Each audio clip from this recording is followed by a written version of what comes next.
Hello, welcome back to my channel. My name is Kelsey and I'm here today to do my January wrap-up.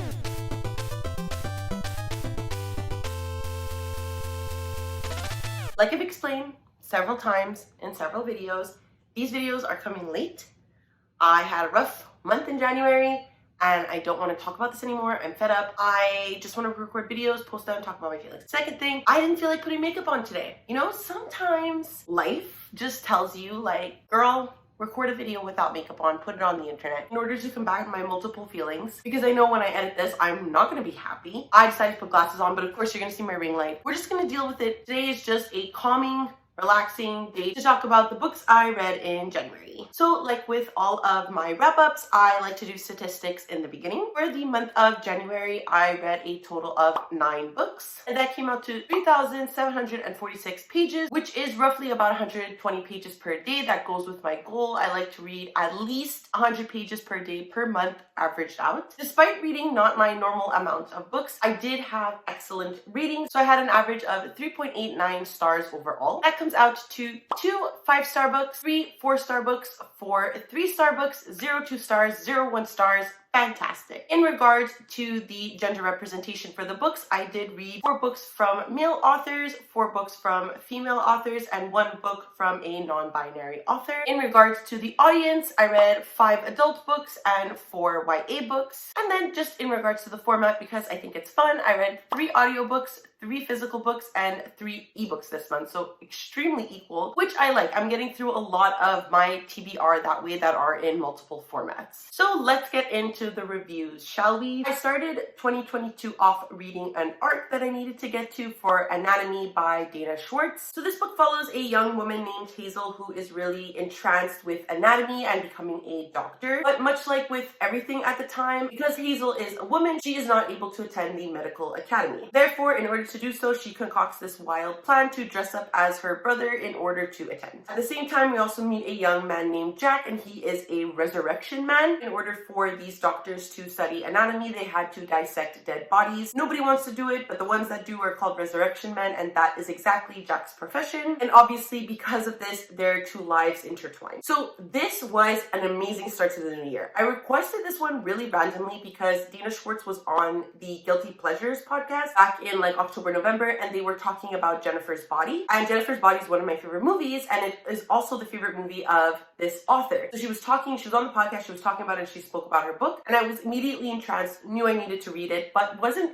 honestly expecting much. So that's why this book really surprised me. The book is gruesome, it's gory, it's thrilling, it's romantic, it goes through so many elements. And because of that, I couldn't put this book down because I was so engaged, which wasn't what I was expecting from the novel at all. Our main character, Hazel, as expected, is really brave and authentic and an interesting character to read from. I really loved reading from a young woman in 19th century Scotland who is just trying to become a physician. She goes through lengths to study medicine, and I think that if you enjoyed or didn't enjoy Stalking Jack the Ripper from Carrie Maniscalco, I think you would also enjoy this because they follow relatively the same premise. The romance in the novel is subtle because it falls behind Hazel's journey to study medicine, but I think their relationship is wonderful to read. My one problem with the novel and why I couldn't really give it a 5 stars is because I feel like it ends quite abruptly. There is some nods to like alchemy and this different sort of medicine that I would love to see explored further if Dana Schwartz continues this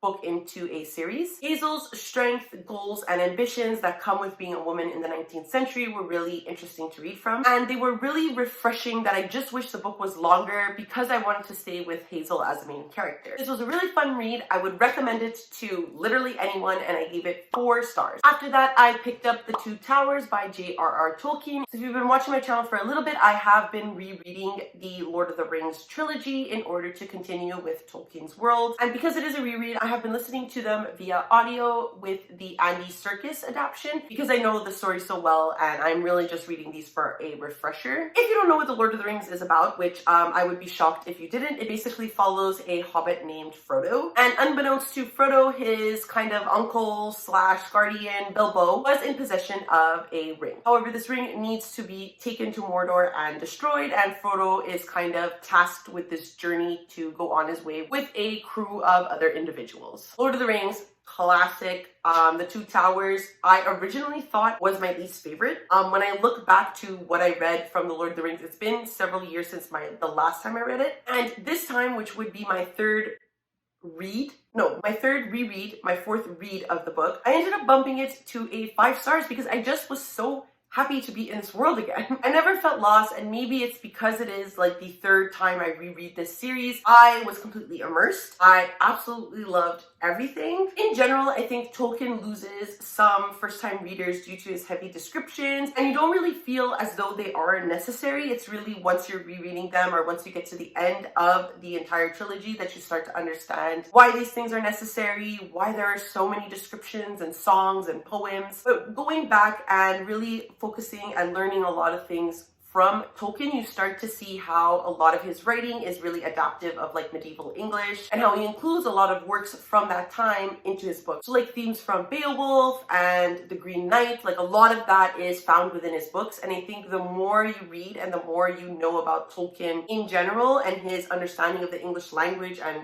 English folklore, you really appreciate the impacts that he put in his books. The most thrilling scene of this book was definitely the last 100 pages when Sam and Frodo meet up with Shelob. That is like definitely one of the most thrilling aspects of the entire trilogy. Sam and Frodo in this book also have a lot of human moments where they either behave or misbehave in specific ways, and it's really a reflection of their character, but also affects the way that the story moves forward. I love that Sam is such a heartwarming character. Sam captures obviously the hearts of everyone who reads this series, but I think Sam's friendship with Frodo and his relationship with Gollum in The Two Towers is really, really interesting. I'm excited to reread going forward into The Return of the King because obviously I really like Sam as a character, and I think in the final book he really shines and develops. So I'm really excited to move forward, and I ended up giving this 5 stars, obviously, like I said. After that, I read another arc for Dead Silence by S.A. Barnes, and this was like the scariest book I read. The tagline for this is that the Titanic meets The Shining, and I think that that's a pretty good like conglomeration of what this book is about. It basically follows this crew led by a woman named Claire, and when her and her crew are on this ship, they get a distress signal from a like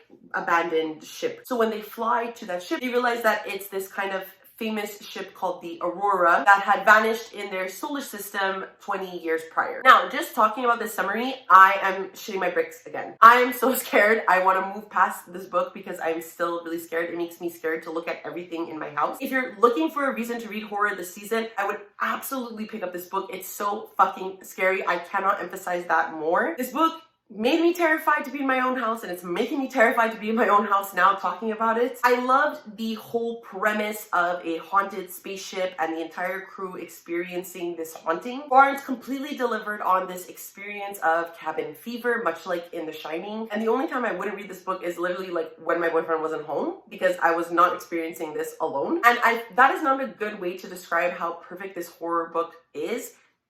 I don't know how else to convey to you that it is essentially perfect horror, almost. Much like how the main characters in this book start to see things and develop paranoia. That's exactly how I was feeling when reading it. The atmosphere and the tension in this book was really top-notch. The writing in this book is really good, and the way that Barnes describes some of these scenes, like her mind, her talent, unmatched. I would have given this book 5 stars, but I knocked it down a star because the ending was a little too convenient for me. And if you know my reading taste, you know that I really don't like convenient endings. But I do want to say that I did find the reasoning behind the horror to be really interesting. If it was not clear, I highly recommend this one. I gave it 4 stars. I would definitely pick it up if you like horror. Then the last arc I read this month was Gallant by V.E. Schwab, but I do have an entire video on this one that I will leave linked up above. I read it entirely on my birthday and I gave all my thoughts there. Then I picked up The Rhythmicist by Brandon Sanderson for a buddy read with my friend Danny over at Current Chapter. So this follows a boy named Joel who wants to do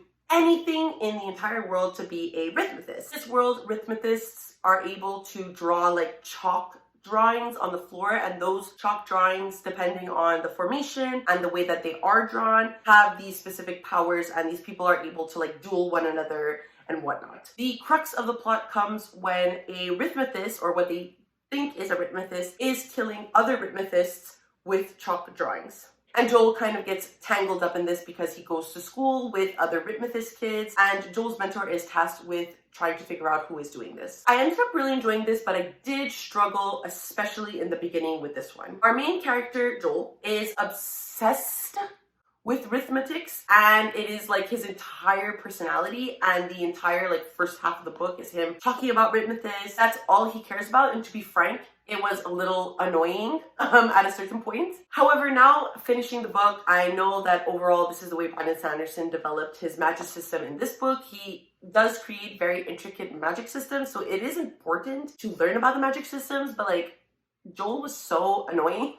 I was expecting more of Brandon Sanderson's usual YA style of writing in this book, but it really felt kind of middle grade-y to me, which isn't necessarily a bad thing. It's just that it wasn't what I was expecting from the book. I think if I would have went into the book with the mindset that this was middle grade, I would have understood Joel's perspective, and I would have appreciated that fact because Joel is kind of explaining this entire world to a much younger reader. However, as the mystery of the Solon rhythmicists started to unfold, I became much more engaged with the narrative, and I was not expecting the ending at all. Probably the most interesting aspect of the book was really the revelations at the end and how they concluded the story and opened up really a chance for Brandon Sanderson to expand in this world, which I don't think people knew when this book had come out, but now I believe it is happening and he is releasing a sequel to this. So I can see myself really enjoying the second novel, especially because I'm more comfortable with the magic system of the world, and I think I'll enjoy it way more, but for the time being, I will settle on a 3.5 stars for this one. After that, I finished the first book in my 30 before 30 list, which I will link up above. This is The Devil's Thief by Lisa Maxwell, the second book in, I think it's the Last Magician series.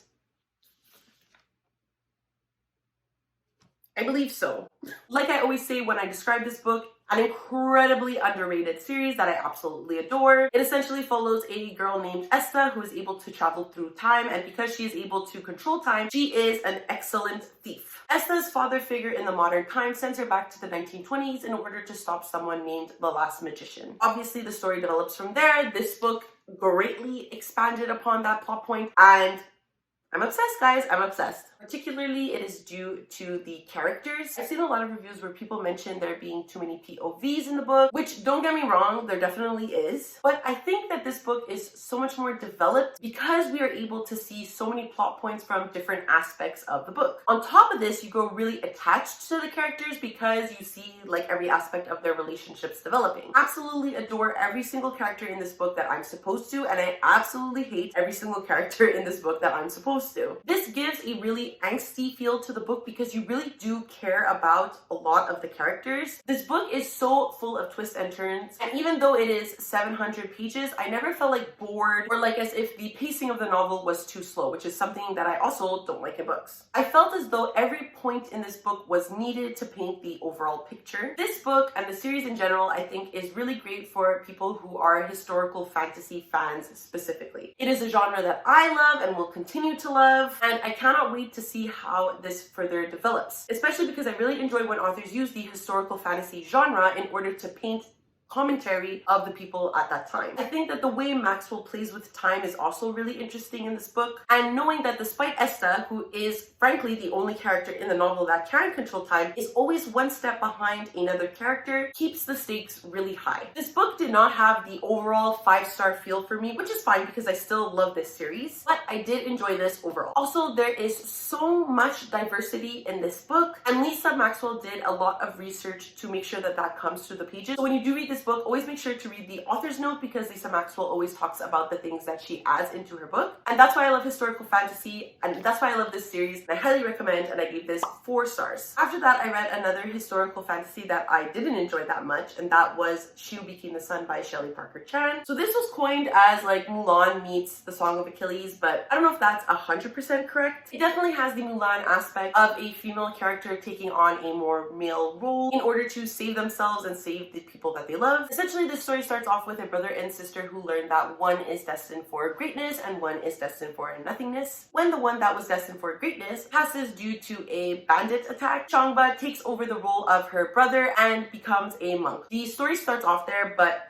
greatly develops into a whirlwind ride. I read this for Mel Reese's book club over at the Citadel, and I'm pretty sure this came with like mixed reviews because it is definitely a conflicting novel. I feel really middle of of the road with this book. I feel like Shelley Parker Chan really developed a lot of the characters in a way that makes you really enjoy them. They all had some pretty interesting arcs, and I cannot deny that I was really shook by the ending of this novel for how far the characters have come. My favorite characters were definitely Yang and Ma. I feel as though they were really the more developed characters that we saw and had a reasonable amount of ambition that we saw sprinkled throughout the book. Something that I think Parker Chan did really well was reflecting these two characters upon each other, which is a trope I actually love. And I think there is some argument about which characters are mirrors of other, but to me, Yang and Ma were really great reflections of Shu's ambition. The similarities between Yang and Shu and their paths in life was really interesting to read, and I love to see how each chapter kind of like reflected one another. I also obviously really enjoyed the discussions on gender and queerness when in the novel, and that would be the only reason that I would continue the series. This is the beginning of a series. I thought it was a standalone book, to be honest. However, the discussions on gender and queerness I think are worth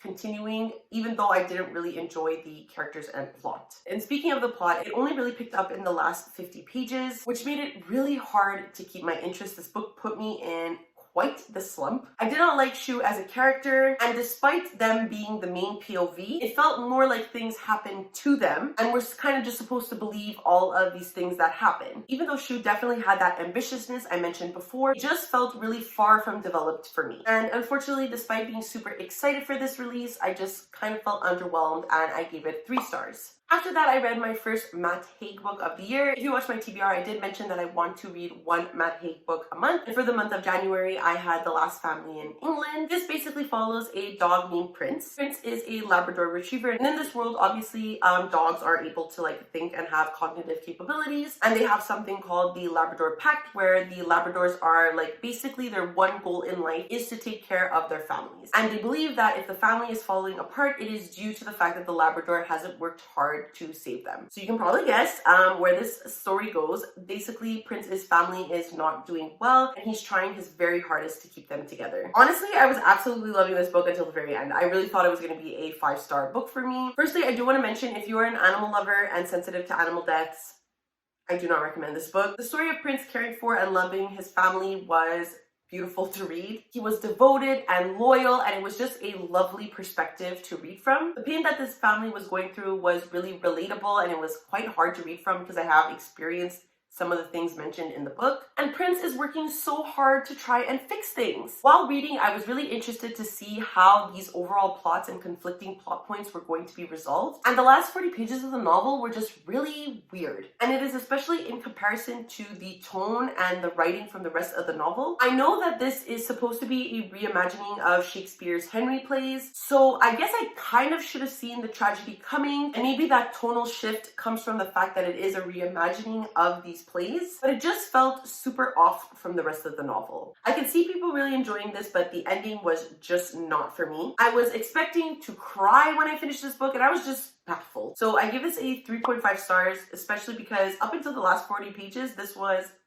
a prospect for favorite book of the year. And then the last book I read in the month of January was also from my 30 Before 30 list, and this is The Body Keeps the Score, Brain, Mind, and Body in the Healing of Trauma by Bessel van der Kolk, MD. And I was really looking forward to reading this. Essentially, it is basically the discussion surrounding trauma being a fact of life and how the psychology surrounding trauma had to change to adapt to the modern world. I really thought that I was going to learn about my own trauma, and it was really fascinating to read of Dr. van der Kolk's experience with the developing science of post-traumatic stress disorder. The stories told in here were really interesting and sometimes triggering, but it was interesting enough for me to continue and learn about the different schools of thought in psychology for this disorder. A critique I do have, though, is that depending on the story that was there, Dr. van der Kolk kind of sounded voyeuristic, and it sometimes made me feel weird or underwhelmed about the narration style. And while I definitely did identify with some of the points on PTSD expressed in the novel, and I learned a lot of generalized information on PTSD, the structure and the overall voice of the novel really left much to be desired. Obviously, it's a mistake on my part. I don't know what my expectations were for the book, but the narration style did sound very academic to me. And while that is okay for me personally, I think some of the jargon in the book might be a little bit off-putting to people looking to like discover help for what they are experiencing. So I gave this 3 stars. I do think it's kind of helpful. That voyeuristic academic jargon tone of the book really put me off. So that's it. These are all of the books I read in January. If you have read any of these books, please let me know down below how you felt about them. Did you like them? Did you hate them? Let's have a conversation. And if you would like to follow me on any of my other social medias, I do leave a link down below to my Twitter, Goodreads, and Instagram if you would like to follow me there. And because it is the end of the video, please don't forget to like, subscribe, and ring the notification bell. It's always lovely to have you guys interact with me. I really appreciate it. And that's it. I don't know how to end these things without being awkward, so I will see you next time. Bye!